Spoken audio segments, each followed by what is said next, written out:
इस समय हिंदुस्तान में 80% हिंदू हैं और 20% कन्वर्टेड हिंदू। ये कन्वर्टेड हिंदू रिकन्वर्ट होना चाहते हैं, घर वापसी करना चाहते हैं, लेकिन उनके सामने दो समस्या है। पहली, रोटी बेटी का रिश्ता कौन करेगा। दूसरा, सबसे बड़ी बाधा सरकार है। सरकार इसलिए बाधा बनी हुई है कि सरकार जितने भी कागज होते हैं उसमें जाति पूछती है। राशन कार्ड बनवाओ तो भी जाति पूछती है, आधार बनवाओ तो भी जाति पूछती है, ड्राइविंग लाइसेंस बनवाओ तो भी जाति पूछती है, पासपोर्ट बनवाओ तो भी जाति पूछती है, स्कूल में एडमिशन कराओ तो भी जाति पूछती है, हर जगह जाति पूछती रहती है। इसलिए जो लोग घर वापसी करना चाहते हैं उनके लिए जो सबसे बड़ी बाधा बनी हुई है वो सरकार बनी हुई है। दूसरी जो बाधा बनी हुई है कि किस कास्ट में जाएं, उसका समाधान मैंने दिया है। अभी तक हमसे बहुत सारे लोग घर वापसी के लिए चर्चा करते हैं, तो मैं उनसे यह कहता हूं, आप जाति लगाओ ही मत, आप जाति की चिंता मत करो, न जाति लगाओ अपने नाम के साथ, आप सीधे घर वापसी करो और गोत्र लगाओ। जो लोग भी हमसे घर वापसी के लिए मिलते हैं मैं उनको यही कहता हूं कि जाति व्यवस्था मात्र 2000 साल पुरानी है। उसके पहले यहां जाति थी ही नहीं, हमारे देश में गोत्र व्यवस्था थी। इसलिए जब आप घर वापसी कर रहे हैं तो आप जाति के चक्कर में मत पड़िए, गोत्र लगाइए।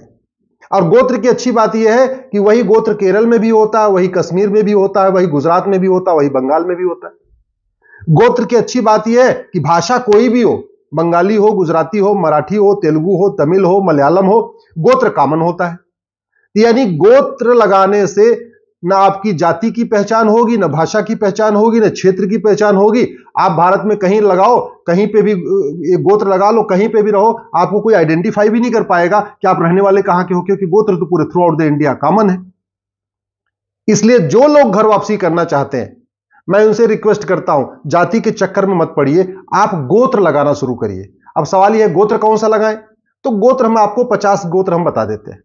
आप अपने नाम के साथ घर वापसी के समय अंगिरा लगा लीजिए, अक्षपाद लगा लीजिए, महर्षि अगस्त के नाम पे अगस्त गोत्र लगा लीजिए। मैं आपको महर्षियों की सूची बता रहा हूं। महर्षि अग्निवेश, महर्षि अजातशत्रु, महर्षि अत्रि, महर्षि अष्टावक्र, महर्षि आत्रेय, महर्षि कण्व, महर्षि कपिल मुनि, महर्षि कश्यप, महर्षि कात्यायन। जो महर्षि आपको अच्छे लगते हैं अपने नाम के बाद में उनका उसी को आप सरनेम के तरीके से यूज कर लीजिए।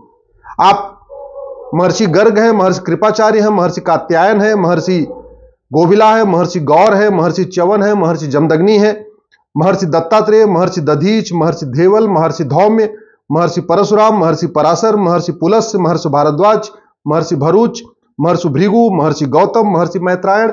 जो ऋषि महर्षि आपको अच्छे लगते हैं अपने नाम के साथ वही गोत्र लगा लीजिए। अगर आपको गोत्र नहीं पता है तो गोत्र पता है, बहुत अच्छी बात। नहीं पता है, जो गोत्र आपको अच्छा लगता है या आप जहां आसपास रहते हैं वहां जो इस समय हिंदू हैं उनसे पूछ लीजिए उनका गोत्र क्या है। मान लीजिए आप पंजाब में हैं, आपके आसपास के लोग मुदगल गोत्र लगाते हैं, आप भी अपने साथ मुदगल लगा लीजिए। आप हरियाणा में रहते हैं, आपके आसपास के लोग कश्यप लगाते हैं, आप भी कश्यप लगा लीजिए। भाई गोत्र पे किसी का कॉपीराइट नहीं है। गोत्र कोई ये नहीं कह सकता ये हमारा गोत्र है, आप क्यों लगा रहे हो। मैं तो कह रहा हूं मेरा भारद्वाज है, आप घर वापसी कर रहे हो भारद्वाज लगा लो। आप घर वापसी कर रहे हो गौतम लगाओ, आप घर वापसी कर रहे हो गर्ग लगा लो।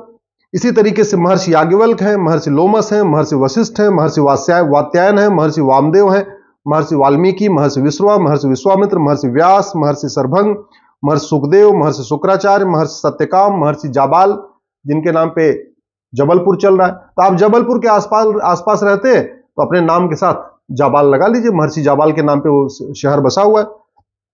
इसी तरीके से महर्षि सुमंत, महर्षि मरीच, महर्षि अंगिरह, महर्षि पुलह, महर्षि सुनक। ब्रिटेन के प्रधानमंत्री अपना गोत्र लगाते हैं, ऋषि सुनक उनका नाम है। सुनक एक महर्षि थे, उनके परिवार के लोग आज भी सुनक अपना गोत्र लगा रहे हैं नाम के साथ। इसी तरीके से महर्षि कणाद, महर्षि भास्कराचार्य, महर्षि करदम, महर्षि पतंजलि, महर्षि सुश्रुत, महर्षि बौद्धायन। आपको गोत्र लगाने का दो तरीका है। एक तो ये आप जहां पे हैं वहां आसपास पता कर लीजिए कि वहां के अधिकांश लोगों का गोत्र क्या है, वही गोत्र अपने नाम के साथ लगा लीजिए। जाति के चक्कर में ही मत पड़िए। नहीं पता है कि आपके आसपास के लोगों को भी अगर नहीं पता है कि उनका गोत्र क्या है तो गूगल कर लीजिए। ये मैंने आपको ऋषियों महर्षियों के नाम बताए हैं, अपने नाम के साथ इन ऋषियों के बारे में पढ़ लीजिए। आपको जो ऋषि अच्छा लगता हो आज से अपने नाम के साथ वो गोत्र लगाइए, घर वापसी कर लीजिए, कोई टेंशन ही नहीं। जब आप गोत्र लगा लेंगे तो शादी विवाह करने में कोई दिक्कत नहीं होगी। क्यों? मान लीजिए आप उत्तर प्रदेश में घर वापसी करते हैं, आपने गौतम गोत्र लगा लिया, आप गौतम गोत्र के लोग आपको बिहार में भी मिलेंगे, बंगाल में भी मिलेंगे, उड़ीसा में मिलेंगे, छत्तीसगढ़ में मिलेंगे, असम में मिलेंगे, हरियाणा में मिलेंगे, राजस्थान में मिलेंगे। तो क्षेत्र का कोई चक्कर नहीं रहा।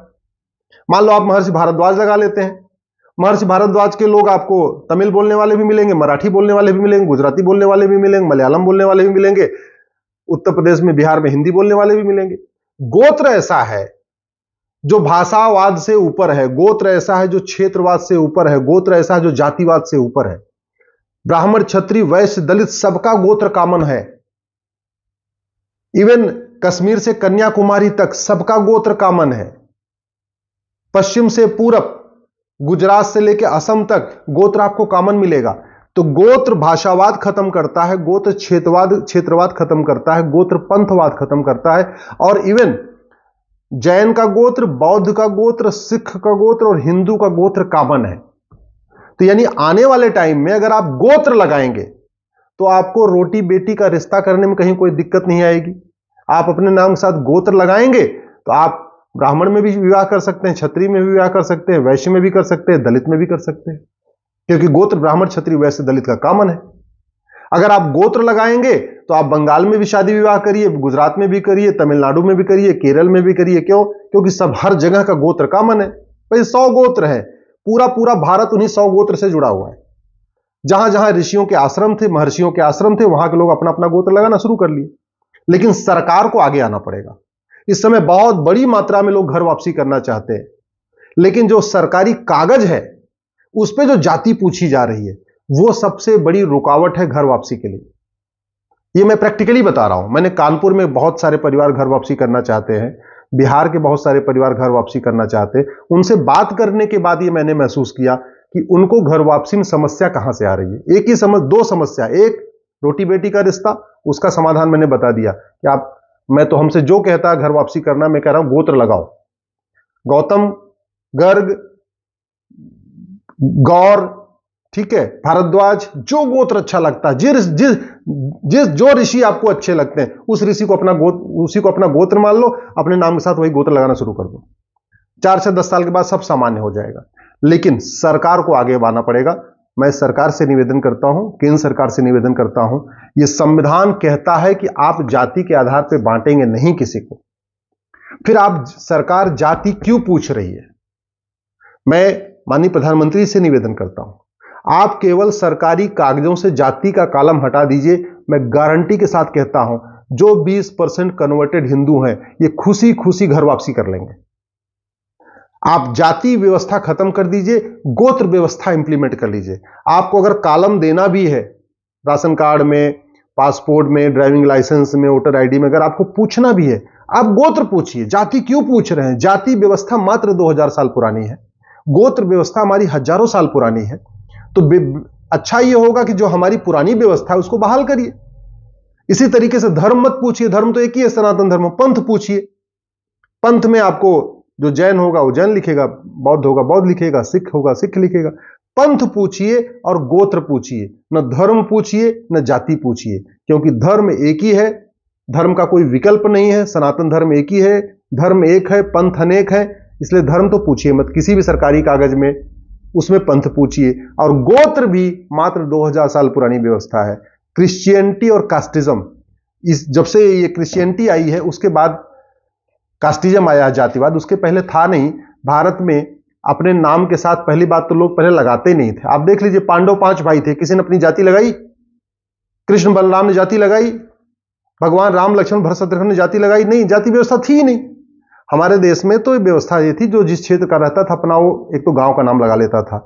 बादल गांव वाले बादल हो गए, हुड्डा गांव वाले हुड्डा हो गए, खन्ना गांव वाले खन्ना हो गए, चौटाला गांव वाले चौटाला हो गए। या कर्म के आधार पे था, तेल निकालने वाला तेली हो गया, बाल बनाने वाला नाई हो गया। अदरवाइज सब लोग अपना गोत्र लगाते थे। इसलिए मैं सरकार से निवेदन करता हूं, सरकारी कागजों में जाति पूछना छोड़ दीजिए, सरकारी कागजों में गोत्र पूछिए। और जो अपने कन्वर्टेड हिंदू भाई हैं, जो रिकन्वर्ट होना चाहते हैं, घर वापसी करना चाहते हैं, मैं उनसे निवेदन करता हूं, जाति के चक्कर मत पड़िए, गोत्र लगाइए। ये मैं गोत्रों की सूची अपने फेसबुक पे भी डाल रहा हूं, अपने ट्विटर पे भी डाल रहा हूं। बाकी ये आपको गूगल करेंगे तो आपको ऋषियों के नाम मिल जाएंगे जिनके आधार पर गोत्र चलता है।